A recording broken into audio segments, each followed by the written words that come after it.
Your insurance company, not your doctor, gets to decide whether you are allowed to have the medication your physician determined you need. If you are on Medicare, this is happening to your prescriptions right now. And most people do not find out until they are standing at a pharmacy counter, holding a piece of paper their doctor spent days fighting to get approved, being told the insurance company said no. This process has a name. It is called prior authorization. And right now, UnitedHealthcare, Humana, and Aetna are using it to override your doctor's medical judgment on millions of prescriptions every single year. I want you to understand something before I go any further. The insurance company that is denying your prescription is also reporting record profits. UnitedHealth Group made $22 billion in net income last year. Humana made $3 billion. Aetna made $4 billion. They made those profits while denying 1 in 4 prior authorization requests across Medicare Advantage plans. Your doctor does not control your medication. They do. And in this video, I am going to show you exactly how the system works, which 3 categories of drugs are being denied at the highest rates, and the specific federal rights you have right now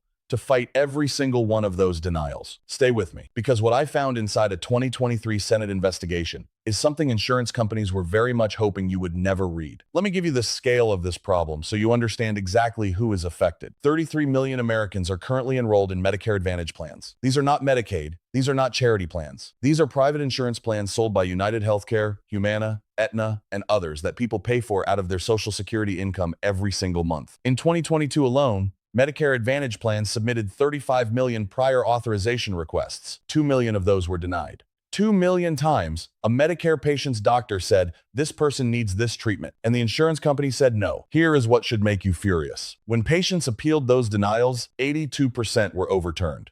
82%. 8 out of every 10 denials were wrong. The insurance company denied a medically necessary treatment, and the denial was thrown out on appeal. They knew. They denied it anyway. And they counted on 99% of patients never filing an appeal. The American Medical Association surveyed physicians across the country. 94% of doctors said prior authorization delays patient care. 33% reported it led to a serious adverse medical event. That means 1 in 3 doctors has watched a patient's health get significantly worse because an insurance company was slow to approve a prescription. Not 1 in 3 patients, 1 in 3 doctors, meaning this is happening constantly across the country to people who have no idea it is happening to them. If you have been paying premiums every month and have never had a prior authorization denial, I want you to pay very close attention to what I am about to show you, because it is only a matter of time before it happens to you. And when it does, you are going to need to know exactly what I am about to tell you. Here is how prior authorization is supposed to work, according to the official explanation. Your doctor determines you need a specific medication. They submit a request to your insurance company explaining why. A medical reviewer at the insurance company reads the file.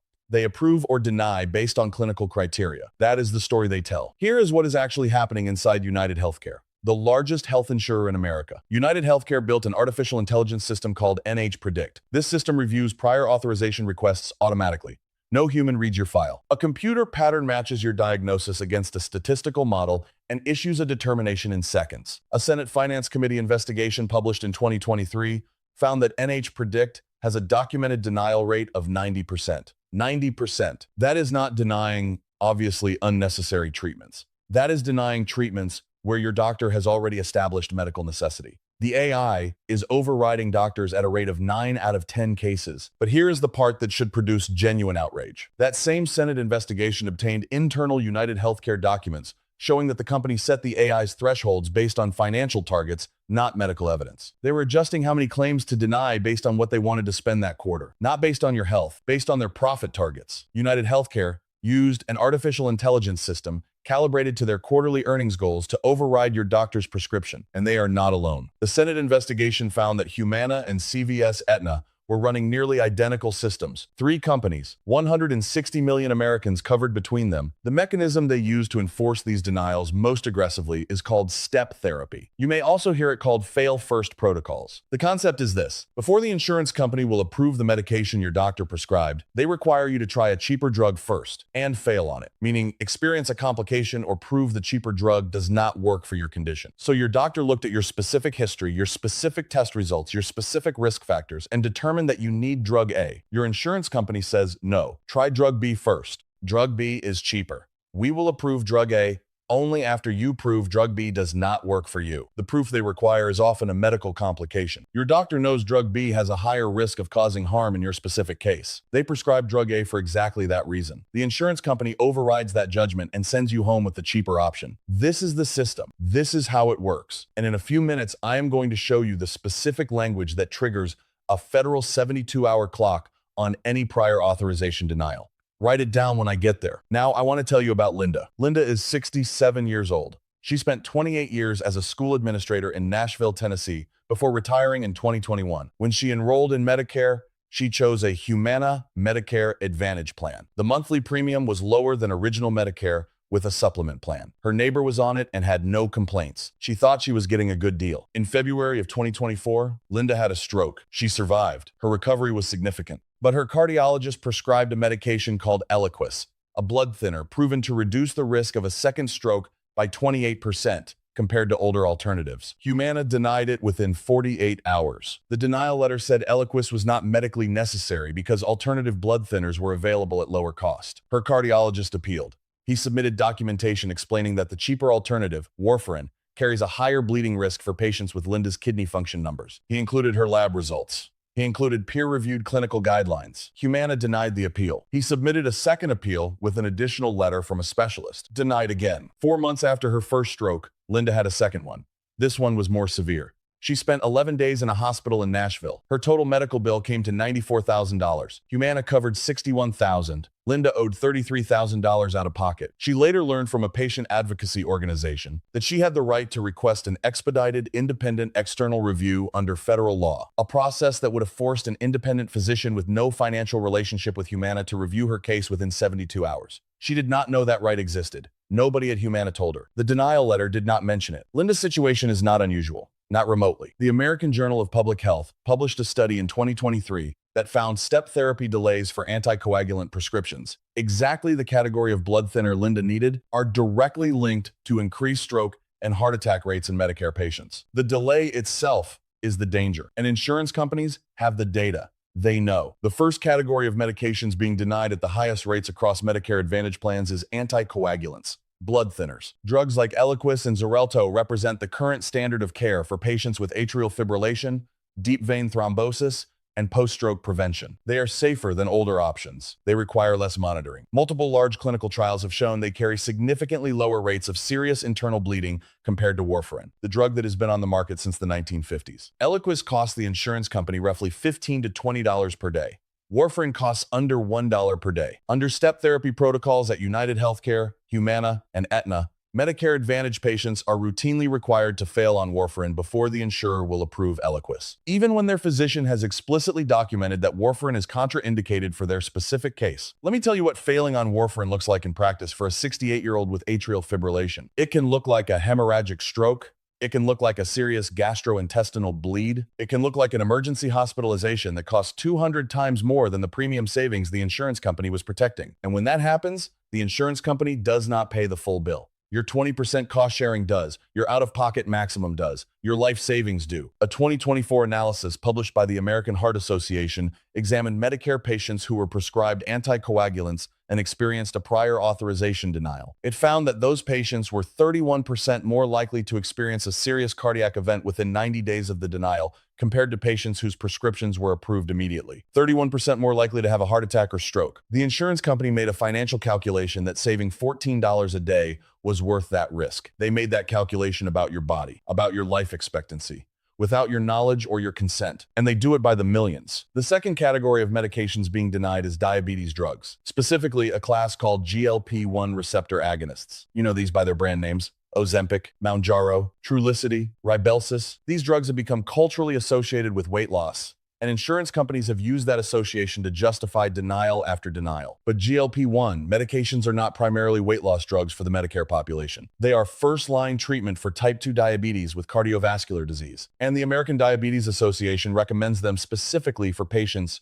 who have both conditions. 40% of Medicare patients with diabetes also have cardiovascular disease. That is not a niche group. That is tens of millions of Americans for whom GLP-1 medications represent the recommended standard of care. A 2023 review by the National Bureau of Economic Research found that prior authorization denial rates for GLP-1 medications in Medicare Advantage plans were 61%, nearly 2 out of 3 requests denied on first submission. The reason given in the majority of those denial letters? The patient had not yet failed on a cheaper alternative. The cheaper alternative they point to is metformin. Metformin is 40 years old. It is effective for many patients. It is also contraindicated for patients with kidney complications, which describes a large portion of the diabetic Medicare population. And it does not provide the cardiovascular protection that GLP-1 medications deliver. Your doctor knows this. The insurer knows this. The denial goes out anyway. Now, I want to show you something that should disturb you even more than the denial rates. 3 of the 5 largest pharmacy benefit managers in the United States, the companies that control which drugs appear on insurance formularies, are owned by the exact same parent companies as the major insurers. UnitedHealthcare owns Optum Rx, one of the largest pharmacy benefit managers in the country. CVS Health owns both Aetna and CVS Caremark, another one of the top pharmacy benefit managers. Cigna owns Express Scripts, which controls drug coverage for more than 90 million Americans. These are not separate companies making independent decisions. These are vertically integrated corporations where the entity that sells you insurance, the entity that decides which drugs are approved, and the entity that fills your prescription are all the same company wearing different names. They have a direct financial incentive to keep expensive medications off formularies and to require step therapy toward cheaper alternatives. The cheaper the drug dispensed, the more money stays in the same corporate structure. Your doctor does not know this when they write your prescription. Neither does most of the country. The third category is the one that I want you to sit with for a moment before I give you the numbers. Cancer medications. Not experimental treatments, not cutting-edge therapies being tested in trials. The standard of care oncology drugs recommended by the National Cancer Institute, endorsed by every major oncology society in the country, prescribed by board-certified oncologists who have spent their careers studying exactly these diseases. Prior authorization for cancer drugs adds an average of 14 days between a physician's prescription and a patient receiving treatment. According to a 2023 report from the American Society of Clinical Oncology, 14 days is not an inconvenience. 14 days is a disease progression window. That same report found that in 17% of cancer cases involving a prior authorization delay, the delay resulted in a change in disease staging, meaning the patient's cancer advanced while the insurance company was deciding whether to approve the treatment their oncologist prescribed. 17 out of every 100 cancer patients, their cancer got worse while waiting for an insurance approval. The Senate Health Committee released a report in March of 2024 specifically examining prior authorization in cancer treatment. It found that UnitedHealthcare denied prior authorization requests for cancer drugs at a rate of 32%. And that denial rate had increased by 29% between 2021 and 2023. The years when UnitedHealthcare was reporting record profits. I want to introduce you to one more person before I show you what you can do. Robert is 64 years old, a retired contractor from Phoenix, Arizona. He was diagnosed with non-small cell lung cancer in April of 2023. His oncologist prescribed a targeted therapy specifically indicated for his mutation type. The drug had a documented progression-free survival rate far superior to standard chemotherapy for his cancer profile. His insurer, Aetna, denied the prescription twice. The stated reason on both denial letters: not medically necessary. The alternative they suggested was a chemotherapy regimen his oncologist described as significantly less effective for Robert's specific cancer type. Robert's appeal eventually succeeded 23 days after his oncologist first wrote the prescription. 23 days during which his cancer was untreated with the drug that was supposed to treat it. Robert is in remission today. He does not know whether those 23 days mattered to his outcome. His doctor cannot tell him with certainty either way. Aetna's written response to his successful appeal was 2 sentences. There was no acknowledgement of the delay. There was no medical explanation for why the original denial was issued. There was no apology. This is what prior authorization does to people with cancer, and it is happening every single day. Everything I have told you in this video is documented. I want to give you the specific sources so you know this is not a matter of opinion. The Senate Finance Committee investigation into Medicare Advantage prior authorization, published in 2023, found the following. UnitedHealthcare denied 1 in 5 prior authorization requests. Humana denied 1 in 4. CVS Aetna denied 1 in 3. All 3 companies denied Medicare-covered treatments at rates 2 to 4 times higher than original Medicare, the government-run program that does not have a profit motive. Read that again. When the government runs Medicare directly, without a private insurer in the middle, it approves far more treatments. When UnitedHealthcare and Humana run Medicare Advantage, they deny 2 to 4 times as many. The Kaiser Family Foundation reviewed the appeals data and found that less than 1% of Medicare Advantage patients appeal prior authorization denials.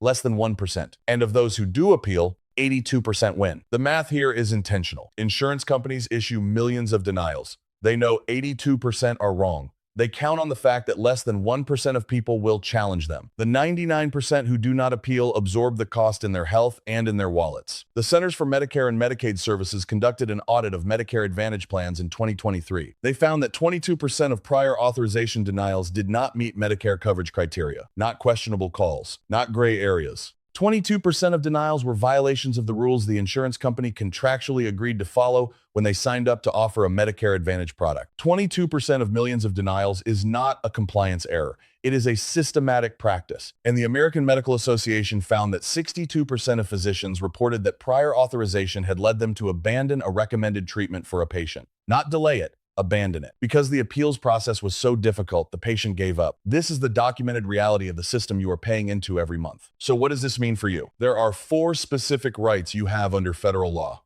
Right now, already paid for. Most people do not know a single one of them. The first, if your Medicare Advantage plan denies a prior authorization request, you have the absolute right to an internal appeal.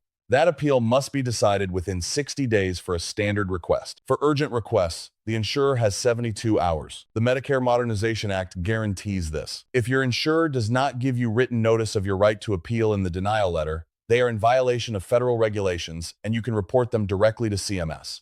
The second, if your internal appeal is denied, you have the right to an independent external review. Under federal law, the external reviewer must be a board-certified physician with no financial relationship with your insurer, credentialed in the relevant specialty. Your insurer cannot override this right, requested in writing by certified mail. The third, here are the 4 words I promised you. When you or your doctor contacts your insurance company about a prior authorization denial, use this exact phrase: expedited review, urgent care circumstances. Those words trigger a legal clock. The insurer has 72 hours from the moment those words are documented to issue a determination. The clock does not start on the day of the original denial. It starts when you use that specific language. Write them down. Expedited review, urgent care circumstances. The fourth, file a complaint with the Centers for Medicare and Medicaid Services. The phone number is 1-800-MEDICARE. Tell them you are filing a complaint about a prior authorization denial under your Medicare Advantage plan. CMS tracks these by plan and by denial type. When enough complaints accumulate against a specific insurer for the same category of denial, CMS is required to investigate. Your individual complaint matters. It is documented. It is counted. And a pattern of violations gives CMS the authority to fine the insurer, require corrective action, or revoke their Medicare Advantage contract. You paid for this coverage. These rights exist. Insurance companies are spending money right now to make sure you never use them. If what I just showed you is the kind of information you believe every person with Medicare deserves to know, subscribe to this channel. Every video I publish covers a specific law, a specific rule, or a specific practice that insurance companies are counting on you never learning. Not theories, not speculation, documented findings from Senate investigations, federal audits, court filings, and government reports. The fine print in your insurance policy was written by attorneys who were paid to make it as difficult to read as possible. Someone should be reading it for you. That is what this channel is here to do. If you have a friend or family member on Medicare Advantage, share this video with them. Not because I asked you to, because the information in it may matter the next time they try to fill a prescription. Prior authorization was introduced in the 1980s as a cost control measure. The stated purpose was to prevent unnecessary medical treatments. That is not what it has become. It has become a mechanism for systematically delaying and denying medically necessary treatments in order to protect the quarterly earnings of companies whose executives made a combined $200 million in compensation last year. Your doctor went to medical school for a decade. They examined you. They reviewed your test results. They prescribed a specific medication for a specific reason based on their professional training and their knowledge of your individual health. An artificial intelligence system built by a corporation with a direct financial incentive to deny your claim reviewed that prescription in seconds and said no. That is the system. You now know the 3 categories of drugs being denied at the highest rates. You know the documented denial rates from the Senate investigation. You know the 4 words that trigger your federal appeal rights. You know how to file a complaint that creates a documented record with the federal government. Insurance companies have entire departments dedicated to processing denials. They have spent decades building a system that assumes you will not fight back. Most people do not know they have the right to fight back. Now you do.